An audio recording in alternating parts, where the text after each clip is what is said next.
La France peut-elle adopter un budget 2025 avec un gouvernement chargé des affaires courantes? On va tenter d'y répondre. Juste avant, j'aimerais vous faire écouter ce que dit à ce sujet, de manière un tout petit peu plus générale, Pierre Moscovici. C'est le patron de la Cour des comptes. Il était sur LCI hier. Et eh bien, lui redoute que le pays court à la catastrophe. Écoutez. Qu'après, il va falloir préparer un projet de loi de finances, un projet de loi de financement de la sécurité sociale. C'est avant le 1er octobre. Et si ça n'est pas fait, alors pour le coup, on va faire une sorte de shutdown à la française. Donc ce sont deux rendez-vous qui ne sont pas... Le shutdown, qu'est-ce que ça veut dire en fait? Ça veut dire qu'on peut continuer à payer les fonctionnaires, mais les prestations, c'est plus difficile. Puis c'est une situation... C'est une situation, là, pour le coup, de crise politique, financière, tout à fait majeure.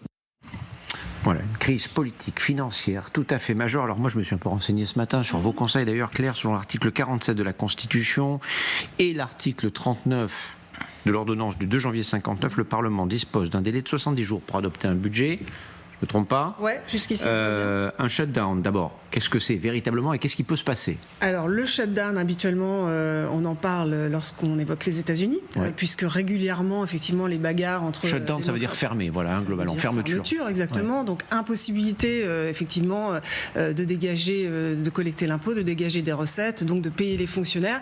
Alors, en général, ça se termine assez bien, c'est-à-dire qu'il y a des menaces de shutdown, et puis finalement, les membres du Congrès trouvent des compromis qui font que il n'y a pas la situation catastrophique. Alors, le shutdown à la française, ça ne s'est jamais produit. Moi, je n'y crois pas, personnellement. Je pense qu'on arrivera à trouver les voies pour ne pas arriver à cette situation-là.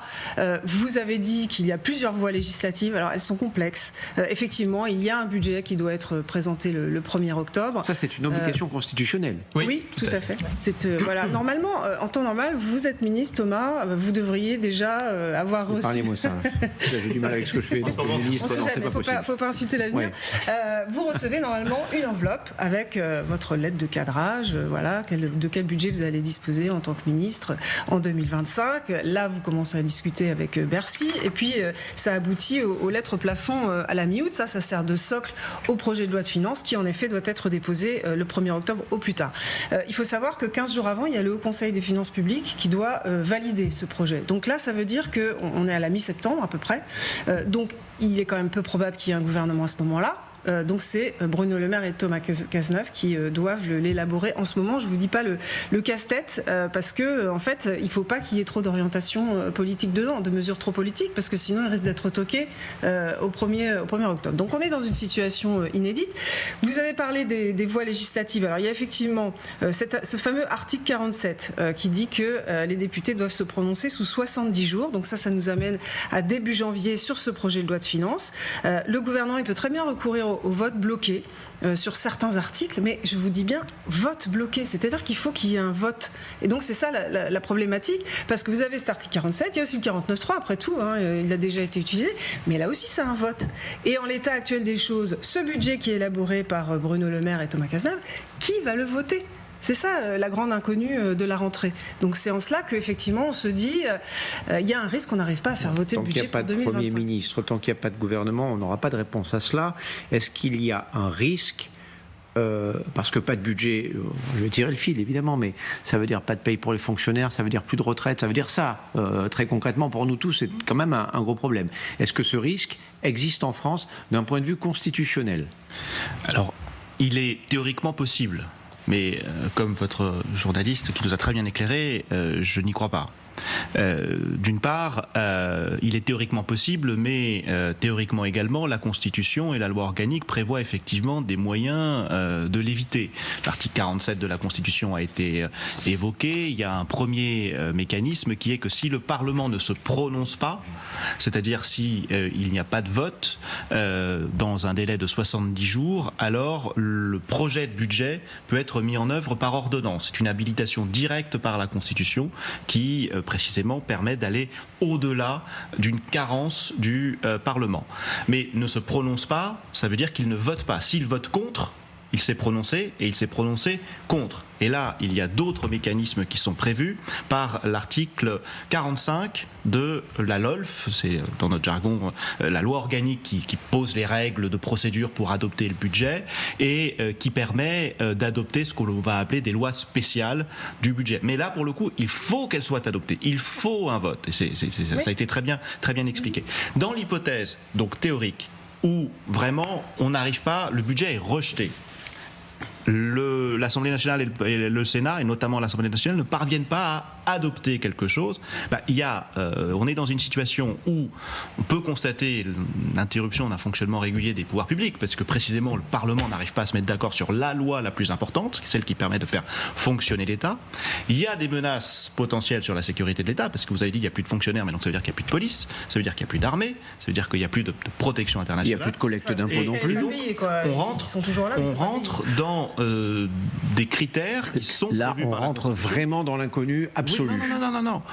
Ces critères-là que je viens d'évoquer, interruption du fonctionnement régulier et menace, c'est les critères de ce qu'on appelle l'article 16, les pleins pouvoirs pour le président de la République, qui pourrait alors l'invoquer. Je n'y crois pas. Je ne crois pas qu'il activera les pleins pouvoirs du président de la République. Mais la simple menace de la part du président de dire « Attention, si vous ne vous mettez pas d'accord, moi j'active l'article 16 », ce qui veut dire que je ferai passer le budget par article 16 et ensuite je pourrai prendre toutes les autres mesures parce que l'article 16 permet au président de la République de prendre toutes mesures.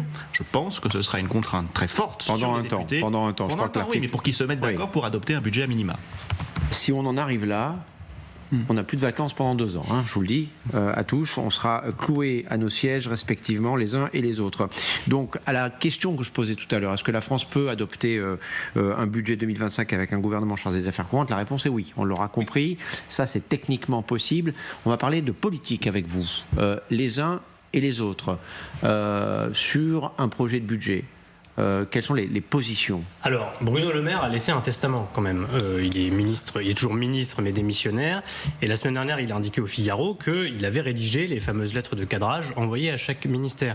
Il a aussi d'ailleurs ajouté quelque chose, ça c'était extrêmement politique, signe qu'il veut quand même laisser sa patte en partant. Il a demandé 5 milliards d'euros d'économies de plus, donc 20 sur l'année, donc 25 milliards d'économies à réaliser en tout, alors qu'on était à 20 milliards.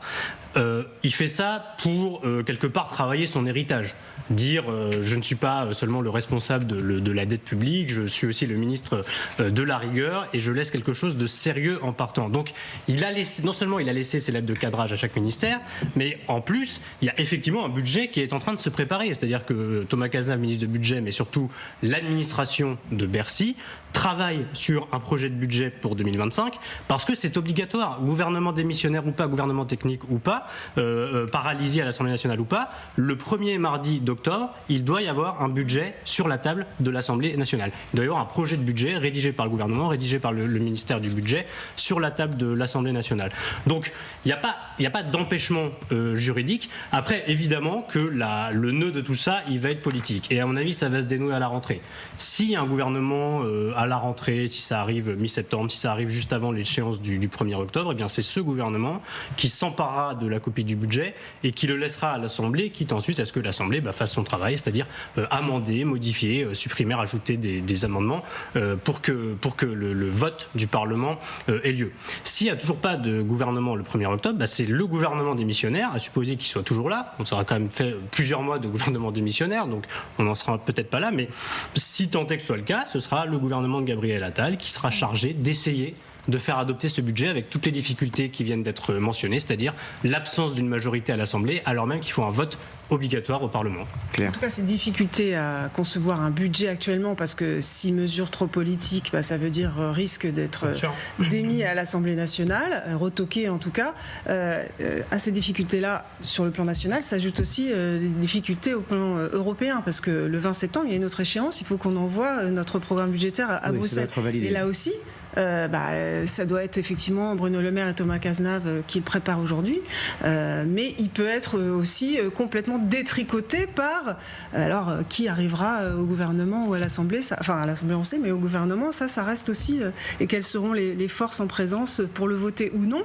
Ça fait vraiment beaucoup d'inconnus dans l'équation et c'est totalement inédit. Donc il y a une pression de Pierre Moscovici, c'est pour ça qu'il dit ça. Pierre Moscovici, c'est pour mettre la pression sur le gouvernement, sur le président de la République aussi accessoirement, accessoirement qui lui aussi aura intérêt évidemment à ce que les choses rentrent dans l'ordre. Ce qu'on sait de manière certaine, c'est que c'est important ces questions-là pour les Français. Regardez ces sondages, 84% d'entre eux se disent inquiets de la situation économique du pays, 80% des Français se disent inquiets pour le niveau de la dette publique. On sait que ça a été l'un des débats, l'économie et le pouvoir d'achat évidemment de manière plus générale, mais tout cela, les Français le suivent avec beaucoup d'intérêt. C'est une pression supplémentaire aussi pour les politiques. Oui, et Claire le commente régulièrement sur l'antenne. Les Français, on aime épargner, ce qui montre un état d'esprit. On se projette dans l'avenir, mais sans doute avec un peu de crainte. Et donc ces chiffres nous montrent l'inquiétude des Français sur ce contexte budgétaire complètement instable. Donc voilà, il va falloir, et on entend des déclarations dont celle de Pierre Moscovici, mais également de responsables du gouvernement, il va falloir donner des gages. Et c'est vrai que là, pour l'instant, eh bien, on a une classe politique sans doute plus préoccupés par des jeux d'appareils de coalition, certes, pour dérouler ensuite un programme législatif et effectivement le pacte législatif de Laurent Wauquiez est très clair sur la trajectoire des finances publiques et ce qu'il va être mis en place ou pas.